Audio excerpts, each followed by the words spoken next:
pegadinha. Graças e paz, irmãos. Tudo bem? Tudo jóia?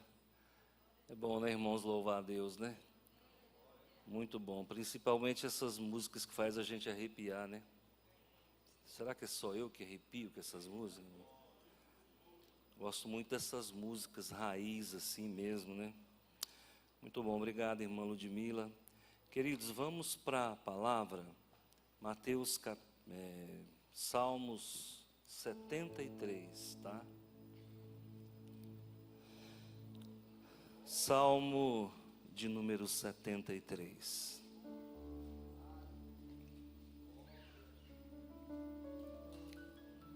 Eu vou falar de fé, eu vou falar de Deus. Perto está o Senhor. Já vai sintonizando na palavra, é isso aí, tá? Perto está o Senhor.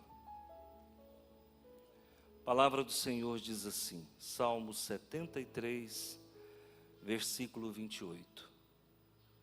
Você pode acompanhar no telão, mas eu sempre vou pedir para você trazer a Bíblia, tá, gente? Nós somos um povo da Bíblia, tá? Que nos conheçam aí fora os batistas como o povo Bíblia, tá bom?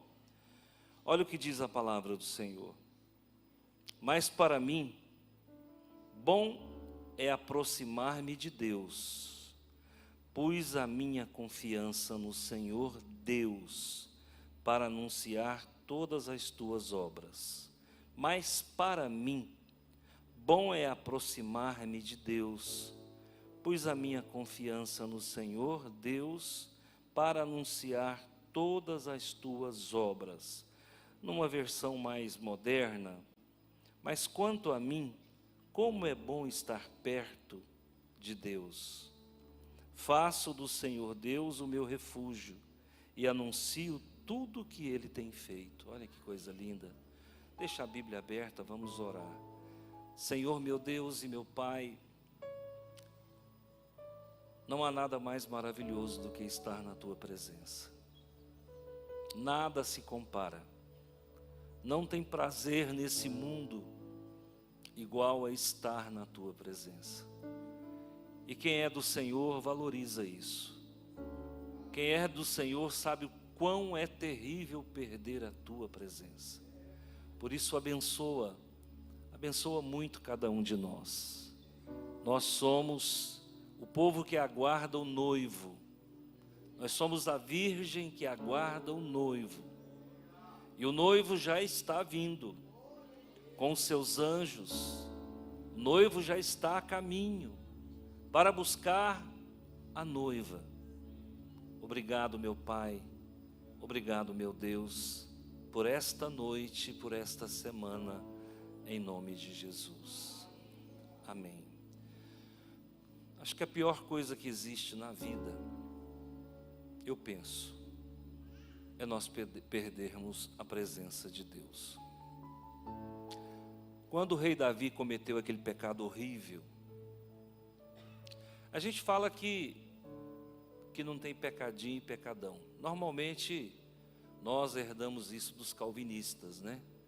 Os arminianos dizem que tem pecadinho e pecadão. Os calvinistas dizem que não. Os arminianos acreditam, e eles usam textos bíblicos para dizer que existem pecados que são para a morte. Nessa hora, a gente tem que escolher um lado, né? Não dá para ficar em cima do muro. Nessa hora eu fico com João Calvino. Realmente não tem pecadinho e pecadão. Tudo é pecado. Pecado é pecado. Mas um dia eu conheci uma moça, vou voltar em Davi, tá? Um dia conheci uma moça, um dentista, moça muito educada. E as pessoas que são muito educadas, elas nos impactam. E eu vou falar sobre isso durante a pregação. E eu conversei com ela e aí eu perguntei o nome dela. Ela falou, não me lembro agora. Faz tempo. E eu fiquei impactado com aquela educação dela. Não só pela simpatia física, mas também pela pela amabilidade, pela gentileza. E eu tive uma revelação com ela. E o Senhor falou para mim que ela era dele. Mas ele falou assim: o pai dela cometeu um pecado muito feio. Irmãos, crente não gosta de fofoca, não é verdade? O Senhor, Ele não está aqui para resolver nossa curiosidade, mas eu fiquei curioso, porque Ele não falou qual foi o pecado do pai. E eu precisava descobrir, né? Porque nessa hora eu fico Sherlock Holmes, eu precisava descobrir qual era o pecado do pai dela, que o Senhor havia me falado naquela noite. Como eu tinha atendimento uma vez por semana no dentista, as cenas do próximo capítulo ficou para outra semana. E eu, então, me aproximando dela para tentar descobrir qual o pecado que o pai dela havia cometido que entristeceu tanto o Espírito Santo. E eu então cheguei até ela na outra semana, eu não me lembro o nome dela, e se eu lembrasse também não falaria. Eu falei: fulana, você gosta do seu pai? Aí a gentileza foi embora. Aí ela mostrou ela mostrou um lado diferente. Ela me respondeu com austeridade. Ela disse: gosto e gosto muito. Por quê? Eu falei: não, porque eu queria conhecer ele também. Ele trabalha em tal lugar assim, assim. Eu falei: beleza. E era um lugar que eu frequentava, porque no meu trabalho, naquela época eu estava dando aula de violão num projeto do município, e eu professor, então eu trabalhava naquela escola, eu atendia 5 escolas, né? Dando aula de violão para as crianças. E aí eu fui até naquela escola e procurei pelo pai dela. Quando eu perguntei: onde que fica o professor fulano de tal, qual sala? Porque eu sabia que ele trabalhava no vespertino. Aí a coordenadora falou: não, é naquela sala lá, falou o número da sala. E eu fui até lá para me apresentar para ele. Quando então eu o vi, eu descobri qual era o pecado. É visível, porque esse pecado mutila as pessoas. Esse pecado é horrível.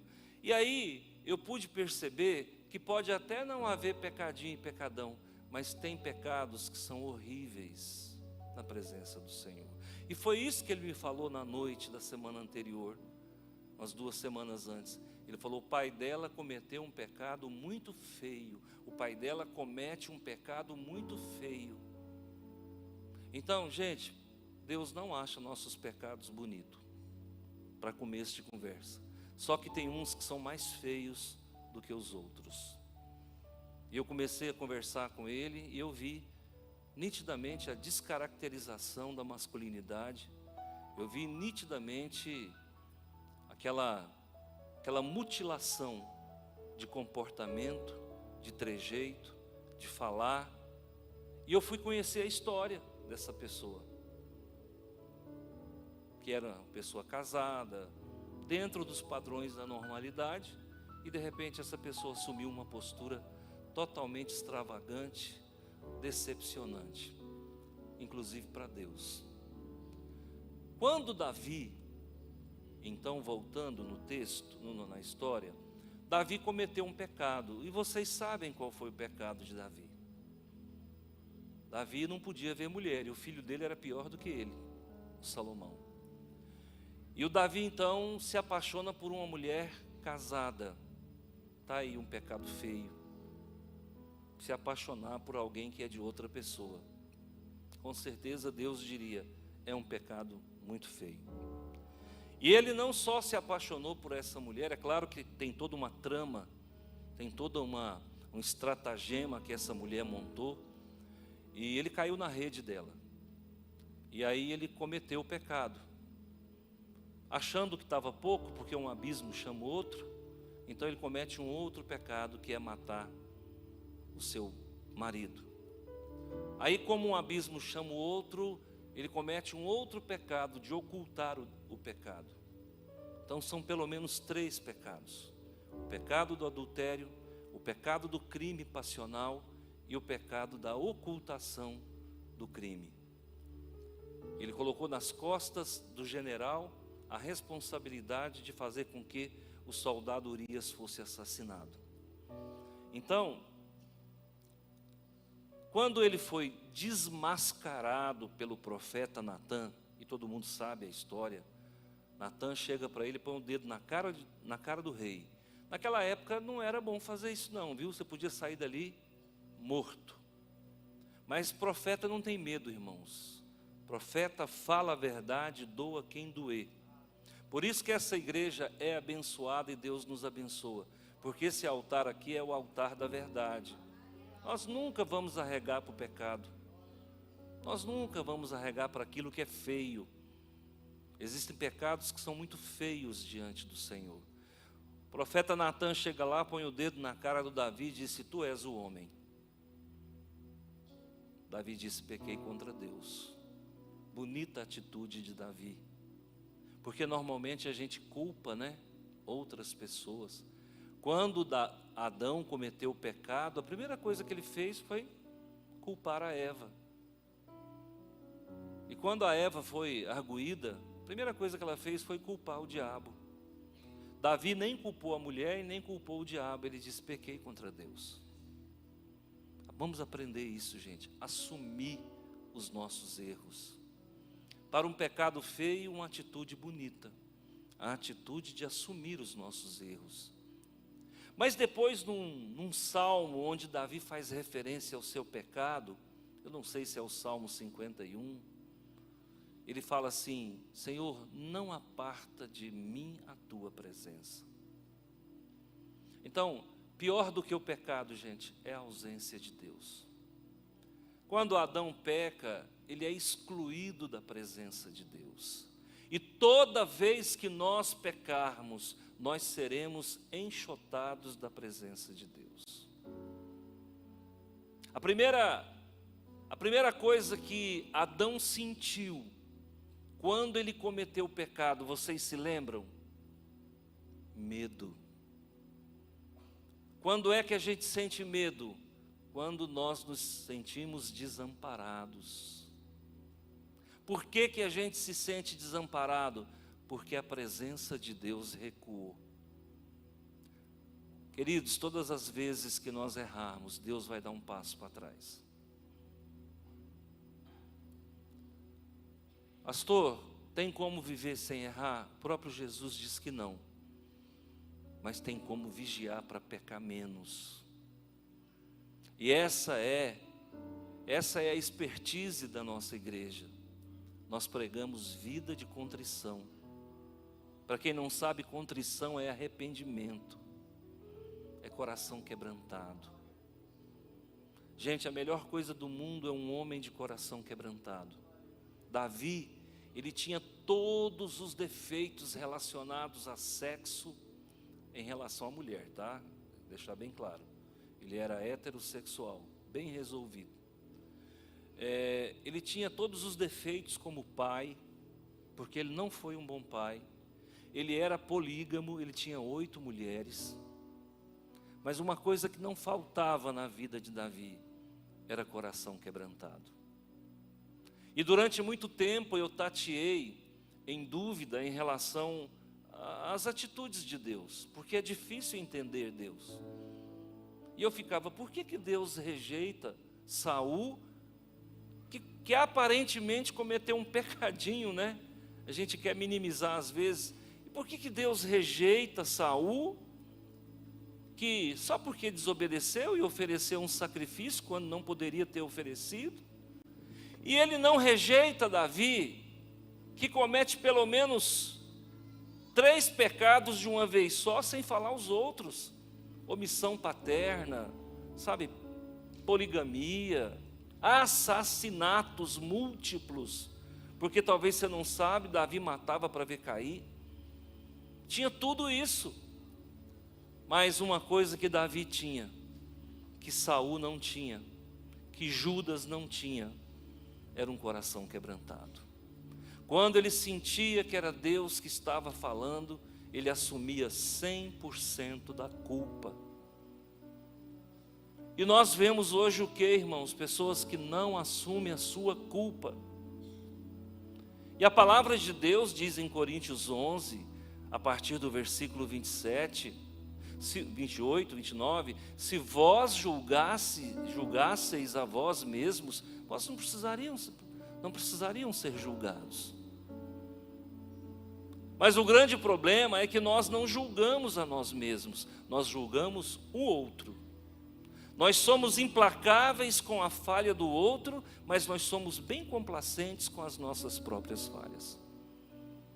Mas o fulano não podia ter feito isso. Mas quando alguém nos diz, você não podia ter feito isso, nós dizemos, mas não é bem isso, você não entendeu, não é assim. E aí a gente é complacente com os nossos próprios erros, mas é implacável com os erros dos outros.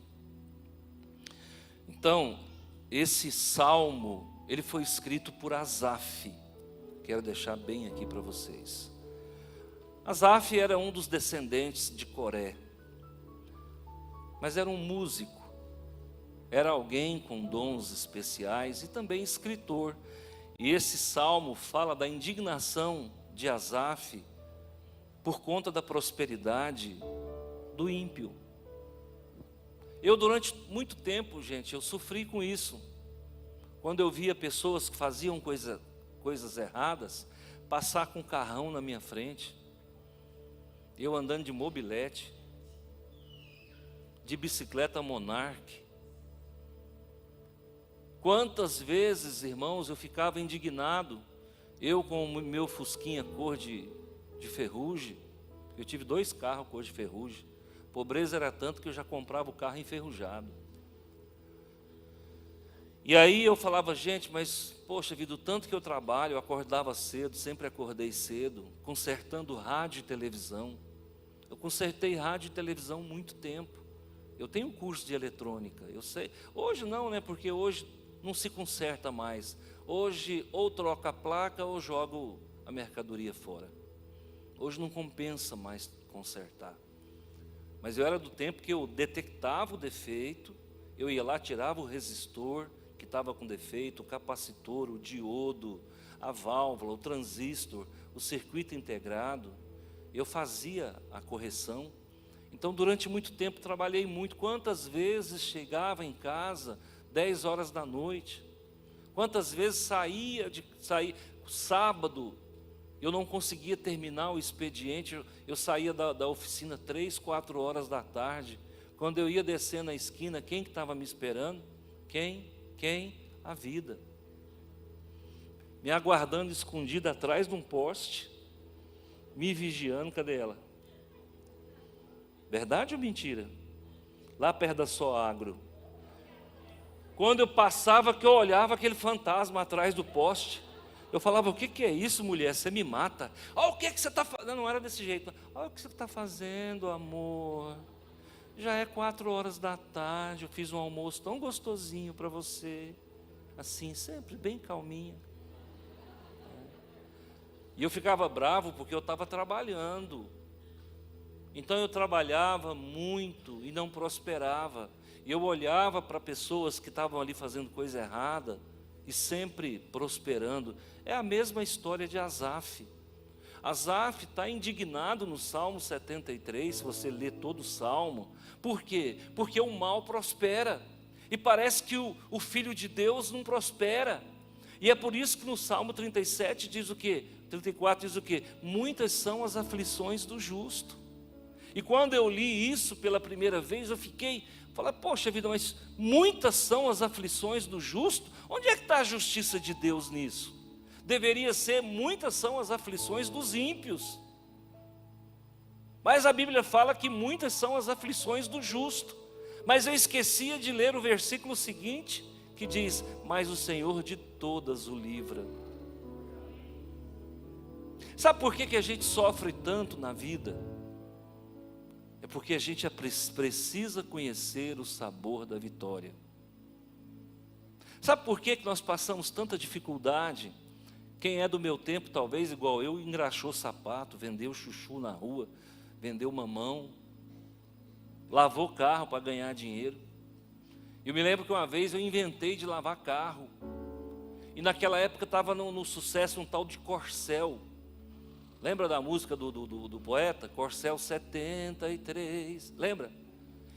E lá na Vila Olinda, lá na vila, no começo da Canaã, ali da Menezes, tinha uma bica d'água.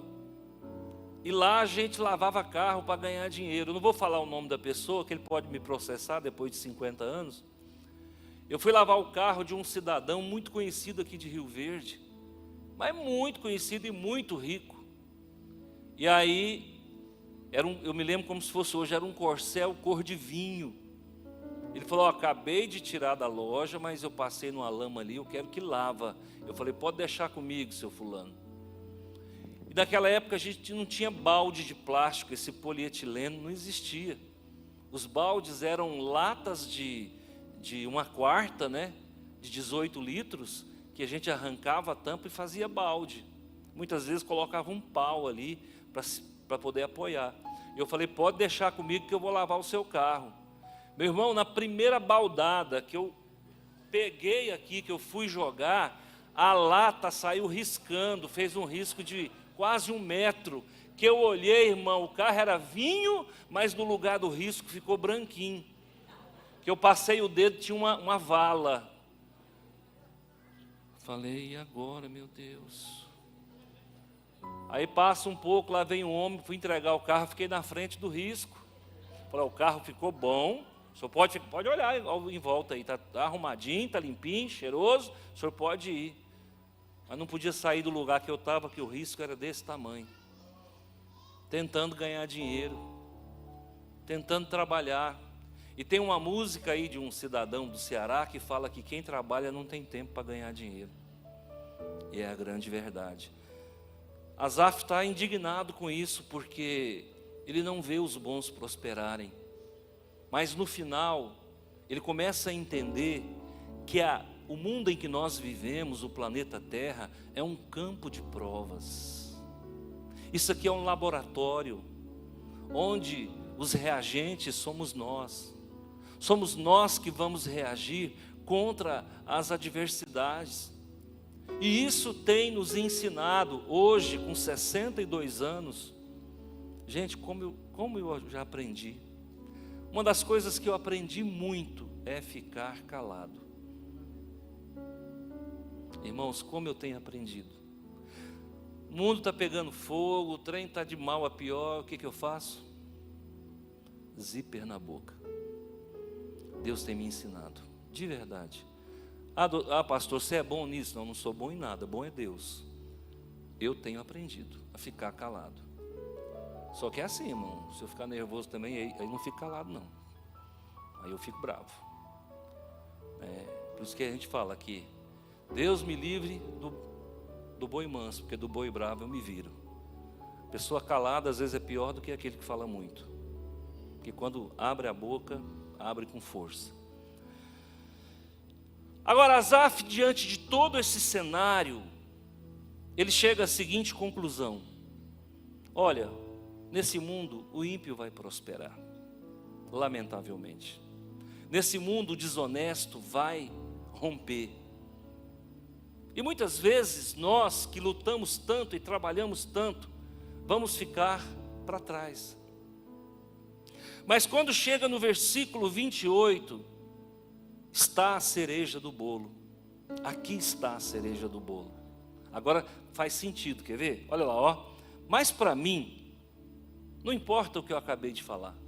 O importante bom é me aproximar de Deus. Isso é que vale a pena, isso é que é bom. Pus a minha confiança no Senhor, Deus, para anunciar todas as tuas obras. Lembra que numa pregação anterior eu falei a origem hebraica da palavra confiar, batar, lembra disso? Lembra que eu falei que confiar é você colocar o fardo em cima da pessoa que você confia? A prova está aqui, ó. Essa tradução foi perfeita, ó. Pus a minha confiança, ou seja, Eu coloquei as minhas preocupações, as minhas dúvidas, os meus queixumes, as minhas indignações nos ombros do Deus Todo-Poderoso. E a partir do momento que eu tiro o peso de sobre mim e coloco sobre o meu Deus, que confiança é batalha, é colocar o peso sobre o outro, a partir desse momento eu tenho condições de anunciar as coisas boas que Deus fez para mim. A partir do momento que eu coloco as minhas preocupações em Deus, eu não tenho motivo para reclamar de Deus. Sabe quem é o murmurador? O reclamador é aquele que não põe o seu fardo sobre os ombros do Senhor. E aí está sempre pesado, já viu aquela pessoa pesada, de boca pesada, sabe, de espiritualidade pesada, que a presença dele te cansa? Você já viu pessoas assim? Verdade, irmãos, tem pessoas que com 10 minutos que eu estou perto dela, eu já quero sair. A pessoa é pesada. Hoje usa-se muito o termo tóxico, né? Está muito em moda. Ah, fulano é tóxico nada, ele é pesado. É pesado. É o elefantinho de Jesus. Então por quê? Porque ele fica carregando fardo, quando na verdade ele podia aprender com a Bíblia, a colocar os seus fardos nos ombros do Senhor. Então Asaf está dizendo, olha, eu não tenho que preocupar porque o fulano está prosperando. Eu não tenho que preocupar porque o fulano está enriquecendo. Eu não tenho que preocupar porque o fulano tem 3 casas próprias e eu não tenho nenhuma. Isso não é problema meu. Esse problema eu entrego para o Senhor. Porque apesar de que eu não tenha tanta coisa, uma coisa eu tenho. Eu aprendi a confiar em Deus e a colocar todas as minhas preocupações nos ombros do Senhor. Gente, se isso aqui não for sabedoria, o que é sabedoria? E aí, o que ele descobriu? O que adianta você ter 10 fazendas e deitar para dormir e não dormir?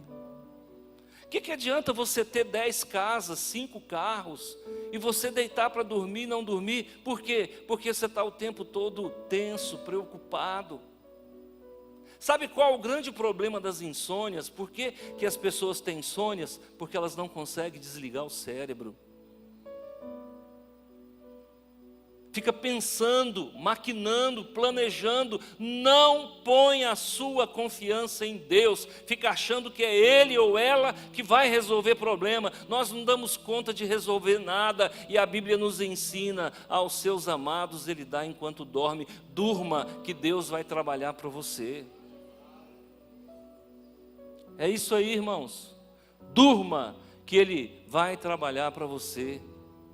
E é maravilhoso quando a gente dorme, sabe por quê? Tudo descansa em nós. O nosso cérebro começa a funcionar no stand-by. O nosso estômago com os seus movimentos peristálticos começa a funcionar no stand-by. E o stand-by, ele acaba nos dando um parâmetro de entendimento além da curva. Eu sou de um tempo que os aparelhos de televisão, eles eram a válvula. Não sei se vocês lembram disso. Chegou a conhecer, pastor Zé Wilson, TV, a válvula? Você ligava ela, enquanto ela esquentava, você ia tomar um banho. Ela demorava ali alguns minutos para acender o cinescópio, que é o tubo de imagem. Aí com o tempo, descobriram que podia fazer uma televisão a transistor. Fizeram uma televisão transistorizada.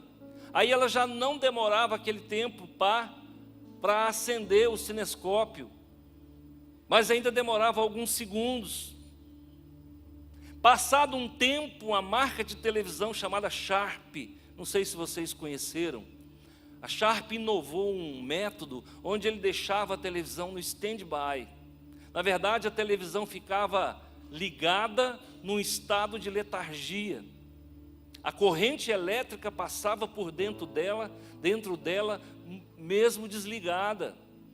E eu tomei muito choque por conta disso, enquanto eu consertava, porque às vezes a gente esquece que a televisão está desligada, mas a energia está circulando. O tubo de imagem, que é o cinescópio, ele ficava pré-aquecido. Então nessa terceira fase, a televisão não demorava nada para aparecer a imagem. Na hora que você apertava controle remoto, você apertava o dedinho ali no power, ela ligava instantaneamente. Aí as pessoas falavam, ela ligou instantaneamente. Na verdade, ela já estava ligada. Ela só estava dormente. E por isso que a pessoa não dorme, agora linkando com o sono. Porque a pessoa, ela fica em stand-by o tempo todo. E quem fica em stand-by não descansa. E sabe por que não descansa? Porque não confia em Deus. Acha que ele ou ela vai resolver o problema. Vai não. Vai não. Quantas vezes, irmãos, eu apanhei de aparelho de televisão, eu não achava o defeito. Tudo aquilo que a gente sabia fazer dentro da técnica, a gente fazia e não achava o defeito. Você tirava a peça, media a peça no multímetro, ela estava acusando que estava perfeita. Mas na verdade ela não estava, porque quando entrava a corrente elétrica nela, ela dava pane. E aí você demora a consertar, porque aí você tem que entrar numa terceira fase, que é a fase de substituição, porque o multímetro não acusa. E a gente não tinha osciloscópio, que é um aparelho mais evoluído, oficina pequena não tinha. Então, muitas pessoas, irmãos, elas estão numa intermitência. Na verdade, ela está com defeito por dentro, ela aparenta que está perfeita, mas quando vem a corrente elétrica, ela entra em crise. Tem muita gente, irmãos, que está aparentemente crente por fora, mas quando vem o problema, ele entra em crise. Por quê? Porque ele está com defeito intermitente. Uma pessoa que deita e não dorme, ela está com defeito intermitente. O seu cérebro não desliga, e é covardia fazer isso com o nosso cérebro. Ele precisa de pelo menos de 6 a 8 horas para descansar, para entrar no stand-by. E aí o que acontece? No outro dia a pessoa acorda o quê? Cansada. Parece que lutou a noite inteira. E muitas estratégias do maligno é exatamente isso. Não deixar você dormir, para você já acordar vencido no outro dia. Batalha espiritual, por exemplo, é dona disso. O inimigo te leva para o campo de batalha, durante a noite ele te oprime, ele te ataca, ele te atenta, ele corre atrás de você, ele prende você em fortaleza, ele te joga do precipício, ele fica lutando corporalmente com você. Para quê? Para que você não entre na posição de descanso, para que no outro dia você acorde cansada. Agora imagina isso acontecendo um dia, imagina isso acontecendo 20 anos. E aí você começa a entender por que nasce o câncer. O que é o câncer? É uma célula fadigada.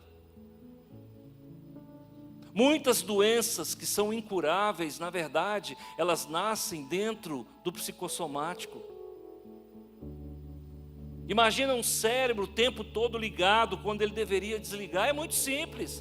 Pega o motor da tua geladeira e põe ele para funcionar sem parar. Você vai queimar a geladeira em pouco tempo. O ar-condicionado do seu carro, ele funciona e desliga, funciona e desliga, funciona e desliga. Por que ele funciona e desliga? Justamente para não queimar o motor e não congelar os conduítes que transportam o ar frio. Um dia, fui arrumar o ar-condicionado de um carro que eu tinha, e o rapaz falou assim, aqui tem que sair 6 graus embaixo, mas está saindo 2. Eu falei, deixa no 2, porque eu gosto do trem gelado. Ele falou, deixa no 2. Ele falou, não pode. Se eu deixar no 2, vai congelar, o seu ar-condicionado para de funcionar. Eu vou trocar o relé aqui, porque ele não está desligando. E eu não sei o que aconteceu, que ele trocou e não resolveu. E eu fui viajar para Brasília.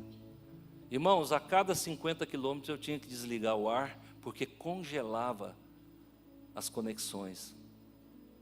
Então, deixa eu falar uma coisa para você. Aprenda a desligar, a confiar em Deus, senão você vai congelar. Você vai destruir o teu cérebro. Você vai acumular enfermidades psicossomáticas. Aprenda a desligar. Lembra do Ayrton Senna? Eu estou com uma pregação bem prática hoje, mas é bom que ajuda a gente a entender. Você lembra do Ayrton Senna?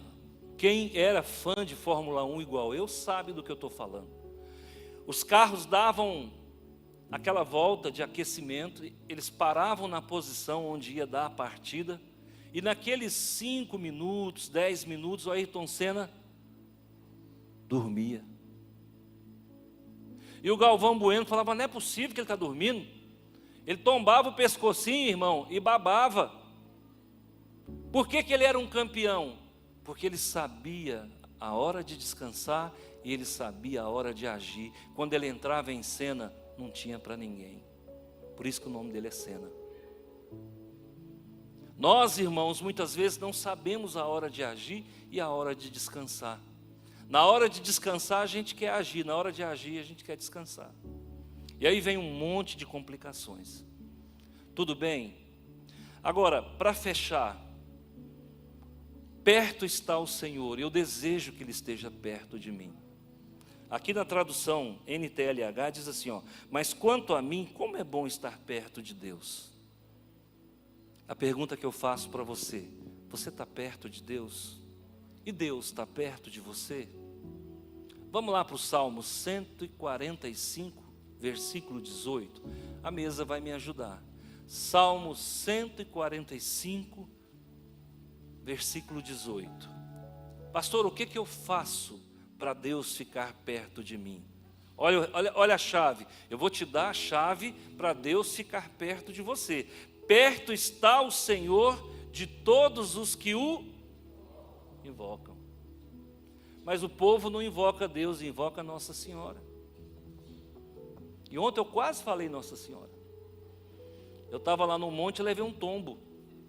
Estou com a mão machucada, crente não pode cair. E eu levei um senhor tombo, e o irmão Célio estava comigo. Ele falou, pastor, machucou? Eu falei, não, quase que eu falei, não, foi um passeio. Caí com a costa em cima de um mondrongo lá, moço, aquilo eu fiquei até sem fala. Ele achou que eu não reclamei, que eu não falei nada, porque eu estou muito doutrinado, não, porque eu não tinha fôlego. Levei um tombo. Sabe quase o que eu falei na hora? Quase falei Nossa Senhora. O povo hoje, irmãos, fala Nossa Senhora, mas não chama por Deus.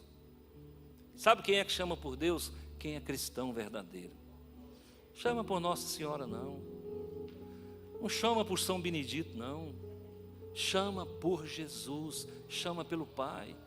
Olha o que ele diz: perto está o Senhor daqueles que o invocam, mas daqueles que o invocam na verdade. Quem é o Espírito da verdade? O Espírito Santo. Quem é Jesus? A verdade. Não é para você invocar a Nossa Senhora, é para você invocar Jesus ou o Espírito Santo.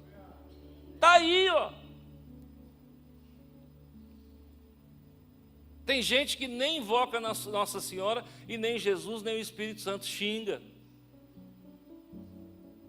Eu não vou falar o que eu xingava não, há 30 anos atrás não. Eu xingava, dava pontapé, kung fu, karatê, contra vapor.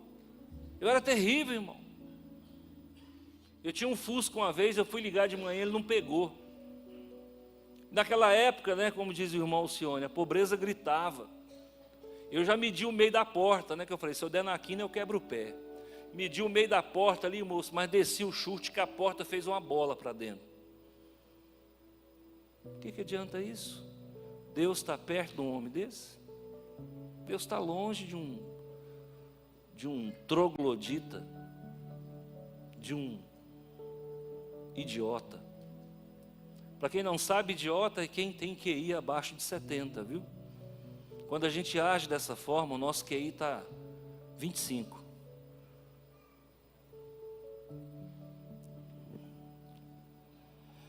Então no Salmo 145 está dizendo, olha, invoque ao Senhor, mas invoque em verdade. O que é que diz lá João 4:28? Haverá um tempo em que os meus adoradores me adorarão em espírito e em verdade. Então, invoque a Deus na palavra, na verdade. Tá bom? Existe um outro Salmo 34 que nos ensina como fazer para ficar na presença de Deus. Salmo 34, 18 de novo, tá? 18 é a idade da maioridade. Quem tem 18 anos de crente é crente, viu? já ficou maduro na fé. Quem está com 10 anos tem que melhorar. Quem está com 18, está maduro na fé. Quem está igual eu com 35, para ouvir porque vale a pena. Amém ou não? Estou me engrandecendo não. Qualquer um que tem mais de 30 anos de crente, de fé, teoricamente é para ser um homem muito usado por Deus. Olha o que diz o Salmo 34, 18. Perto está o Senhor dos que têm coração. Você é uma pessoa que se arrepende daquilo que você faz de errado? Tem gente, os crentes de hoje, a maioria não se arrepende. Sabia disso?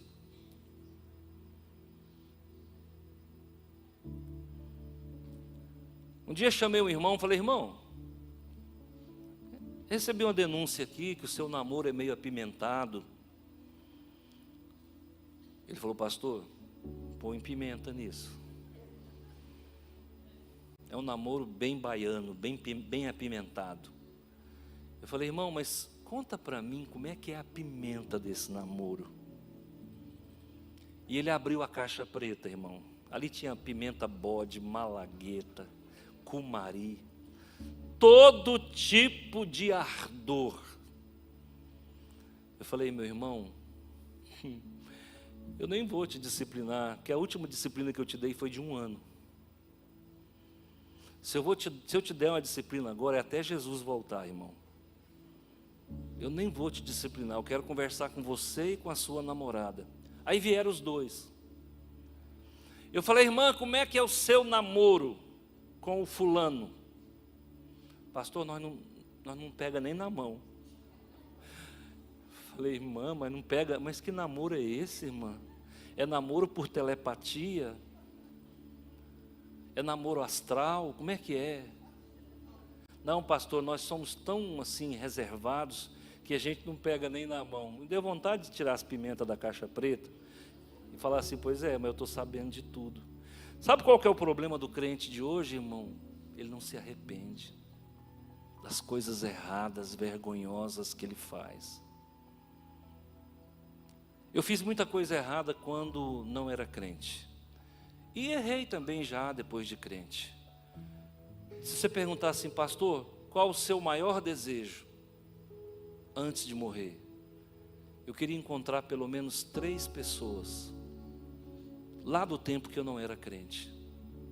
Eu queria pedir perdão para elas pelas coisas que eu fiz, que até hoje eu sinto vergonha. Como eu queria, só que agora eu não posso. Essas pessoas estão idosas, talvez, não sei nem se estão vivas. Eu queria pedir perdão. Mas era o tempo da ignorância, tudo bem, mas eu queria pedir perdão. Sabe o que é isso, irmãos? Coração quebrantado. E o que a gente vê são pessoas que erram de forma recorrente.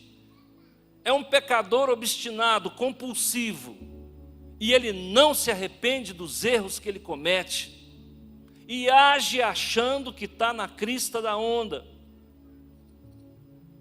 Quando ele é então arguído, confrontado, ele quer brigar com a igreja. Sabe por quê que a homossexualidade não para? Porque a maioria dos homossexuais, ao invés de se arrepender, eles querem brigar com a igreja.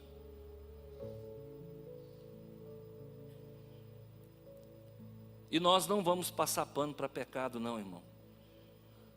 Respeito as opções de cada um, mas o que é pecado e a palavra de Deus não faz curva, tá?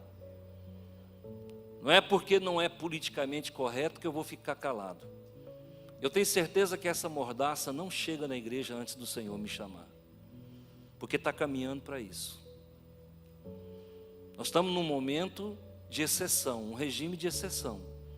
Não pode mais falar contra a homossexualidade, não pode mais falar contra o STF. Você pode falar de qualquer esfera de poder. Você pode falar do presidente da República, você pode falar de um deputado federal, de um senador, do STF, você não pode falar.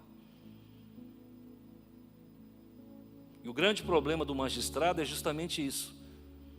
eles acham que são deuses, e eles não são deuses. Pastor, o senhor é doido. Não sou doido, não, eu sou louco e corajoso. Por que o senhor não fala nome? Porque eu não quero ser preso. Só por isso.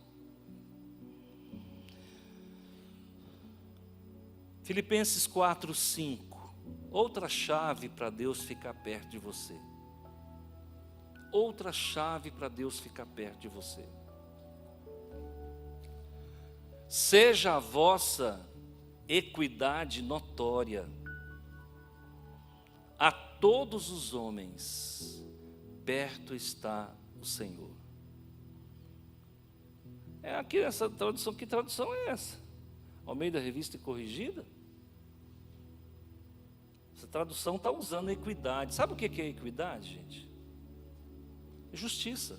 Equitativo. Equitativo. Igual, justo, plano. Mas outras versões vai dizer: a tua benignidade seja notória. O que é benignidade? É gentileza, é amabilidade. Você já viu uma mulher topeira? Não ria assim não.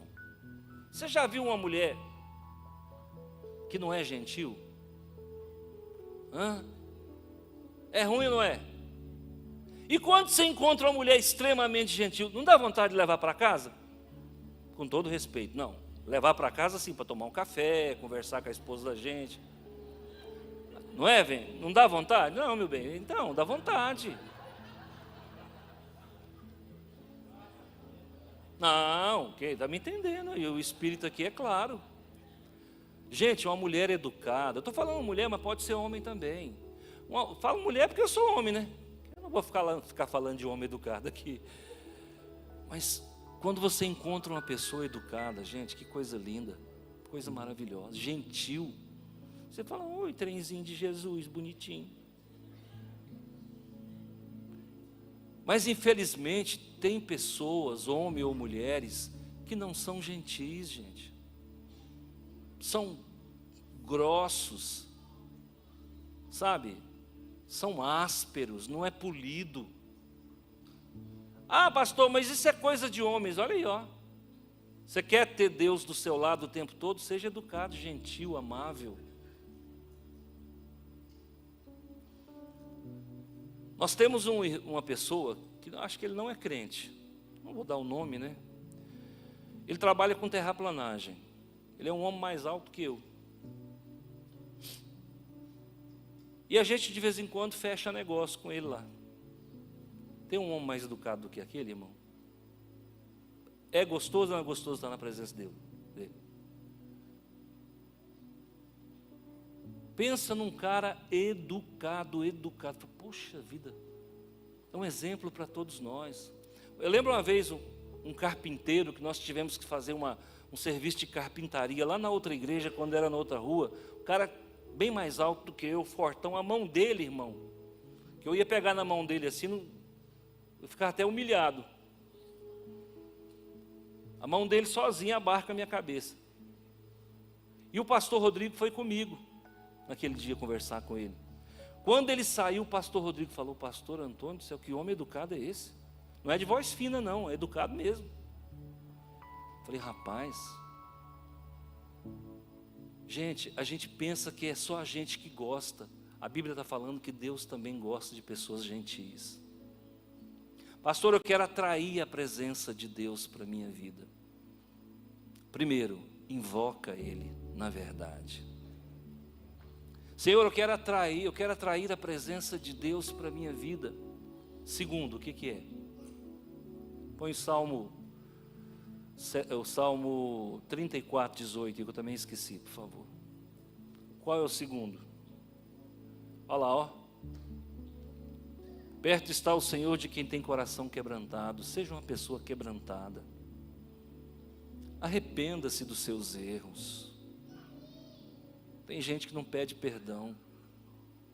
Tem gente que não pede perdão. Fica criando outro estratagema para tentar sabe, compensar. Meu amigo errou, me perdoa, eu errei. Como Deus se agrada disso. E por último, Filipenses 4:5, que é a gentileza. Agora, vê como é que a leitura começa a fazer sentido. Agora você tem um enredo.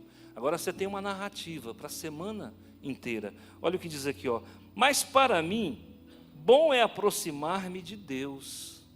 Na versão NTLH, mas quanto a mim, como é bom estar perto de Deus. Então eu sou a pessoa que levanta o problema e dou a resposta. Sempre vai ser assim. O pregador não está aqui só para levantar problema não, tá? Tem que dar a resposta. E qual é a resposta para Deus estar perto de você? Está aí, ó. Salmo 145:18, Salmo 34:18, Filipenses 4:5. Acabou. Está resolvido. Agora você tem chave para ganhar. Você agora tem chave para virar. Seja gentil, seja uma pessoa arrependida quando errar, e invoque o Deus na verdade, de verdade. Não é, ai meu Deus, isso aqui você não está invocando não, viu? Isso aqui não. Lembra lá do cego? Senhor Jesus, filho de Davi, tem misericórdia de mim. Invocar é isso aí. Tá? Passa uma dificuldade, ai meu Deus, isso não é invocar não. Invocar é você falar de todo o coração, Senhor, tem misericórdia de mim. Eu duvido se Ele não se compadece da sua dificuldade. Tá bom? Amém? Vocês estão caladinhos, mas está tudo bem? Tá tudo certo? Está felizinho? Está todo mundo feliz? Tá? Tá bom. Quinta-feira que vem eu volto, pode ser? Mas como você vai ficar com saudade, domingo eu estou com vocês de novo. Tá bom? Vamos orar? Fecha os olhinhos. Obrigado, Jesus, por esta noite. A melhor coisa do mundo, Senhor, é ter o Senhor conosco. Emanuel, Deus conosco. O próprio nome do Senhor enfatiza a tua presença. O Senhor é o nosso Deus. O Senhor é o nosso Pai. O Senhor é o nosso Senhor. O Senhor é a nossa força. Que a graça do Senhor Jesus e o amor de Deus e a comunhão do Santo Espírito esteja sobre a sua vida. Vai na paz do Senhor. Um minuto apenas. Só quero dizer para